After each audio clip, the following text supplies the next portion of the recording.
질문사항, 저희들이 반대 신문이라서 증언을 거부하는 상황에서 우리가 새로운 걸 물을 것도 없지만 묻기가 좀 그렇고 3-19-1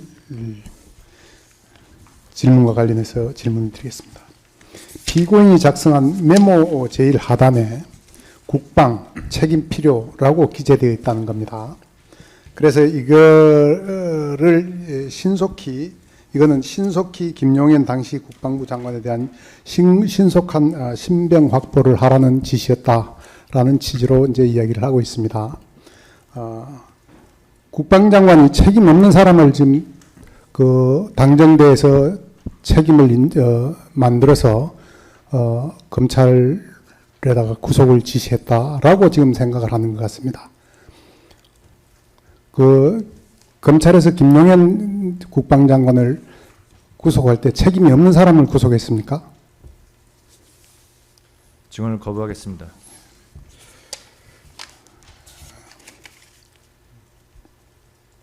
(3-30번) 문항과 관련해서 묻겠습니다.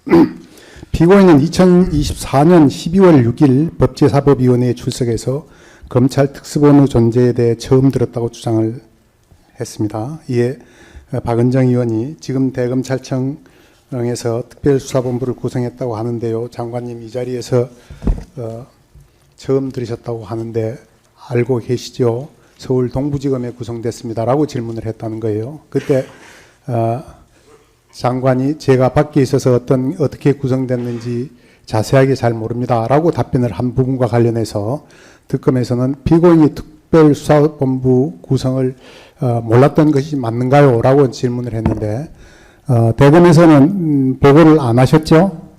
증언을 거부하겠습니다. 이상입니다.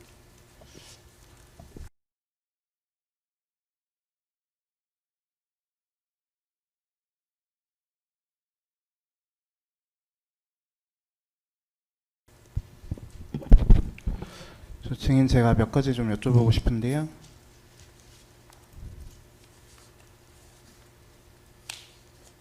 지금 수사받으시는 게 아까 내란 중요임무 종사라고 말씀하셨는데 맞습니까? 예, 그렇습니다.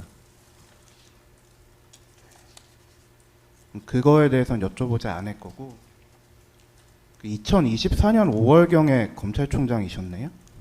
아닙니다. 아닙니까? 그 일선검찰청에서 수사 상황을 법무부에 보고하는 게 있잖아요. 2024년 5월경에 김건희 여사 명품백 사건 관련해서 대검에서 보고를 했다고 하는데 증인께서 관여하신 건 당연히 아니겠지만 그 수사 상황 파악해서 보고하는 절차가 혹시 어떻게 됩니까? 일반적인 절차를 말씀하시는 겁니까? 네, 맞습니다.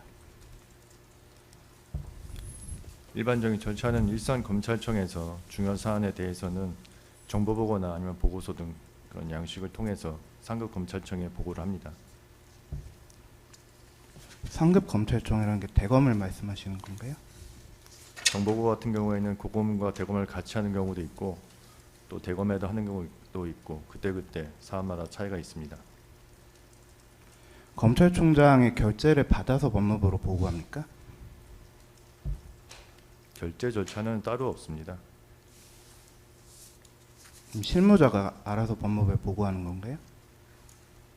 어떤 사안을 말씀하시는 거죠? 그 김건희 명품백 사건 관련해서 그 절차가 어떻게 됐는지 좀 궁금해서 여쭤보는 것이거든요.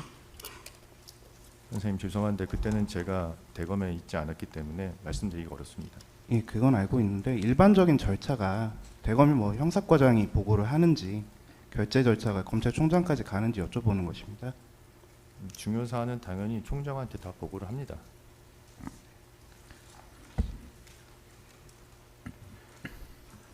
검사 인사 관련해서 법무부 장관이 검찰총장과 협의를 합니까? 법상 인사와 관련해서는 법무부 장관은 총장의 의견을 들어서 인사를 하도록 되어 있습니다. 정기 인사뿐만 아니고 뭐 파견이든 직무대리 명령이든 다 포함되는 개념인가요? 네, 특별히 제한은 없습니다. 의견을 드릴 때 총장이 직접 얘기를 하진 않을 것 같고 실무자가 있을 것 같은데 그 절차는 혹시 어떻게 되나요? 실무선을 통해서 의견이 조율이 됩니다. 담당하는 부서가 어디입니까? 법무부는 검찰과가 검사 인사를 담당하고 대검은 정책기획과에서 검사 인사를 담당합니다.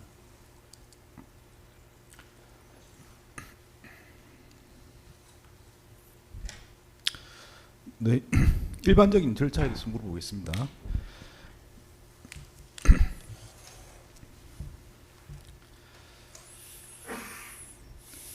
검사 파견과 관련해서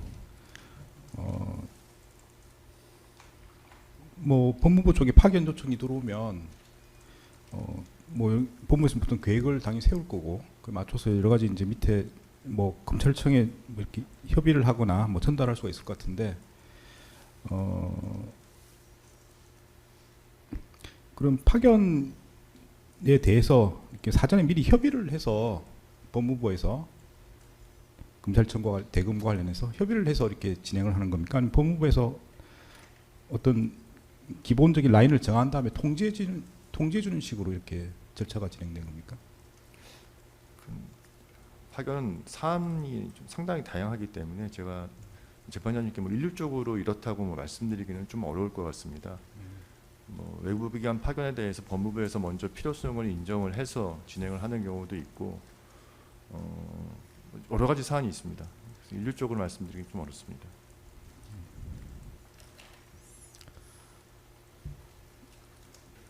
그 검사 파견관에서 좀 대규모로 이루어지는 파견은 어떤 게 있습니까? 뭐 해외 공관원 이런 데 파견도 그게 포함되는 건가요? 네, 해외 공관도 거의 한 10여 곳 정도 지금 검사들이 파견이 나가고 있습니다. 일단 한 2~3명 정도씩 파견이 나가는 부처들도 있고 과거에 사법연수원이 있을 땐 사법연수원 파견은 10몇 명씩 나가는 경우도 있었습니다. 그 외에는 보통 부처별로 1명 정도 파견이 나갑니다. 이렇게 좀 뭐 아까 10명 정도 되는 다수의 파견 절차는 어떻게 이루어지는지 뭐 말씀해 주시겠습니까? 일반적인 절차입니까? 일반적인 절차로는 파견 공모 절차를 진행을 합니다. 법무부에서 게시판, 그러니까 검사들이 볼 수 있는 그 공지사항 게시판을 통해서 파견자들을 지원을 받아서 그다음 파견을 선발해서 하는 절차로 진행을 하고 있습니다.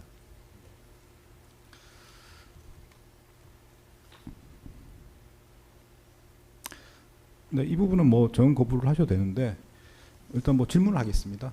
그러니까 비상 상황에서의 파견 절차와 관련해서 그런 경우는 방금 말씀하신 공모 절차 같은 게 없을 것 같은데 예컨대 뭐 비상 훈련을 한다든지 이럴 때 뭐 그런 파견 관련된 그런 절차가 비상 훈련에 포함되는 경우가 있습니까? 제가 모르겠습니다. 제가 있는 동안에 뭐 특별하게 뭐 비상 급하게 무슨 파견을 나가는 경우는 수사단 파견 같은 경우는 있었던 것 같기도 한데 그런 경우는 아마 공모 절차 없이 갈 수도 있을 것 같습니다.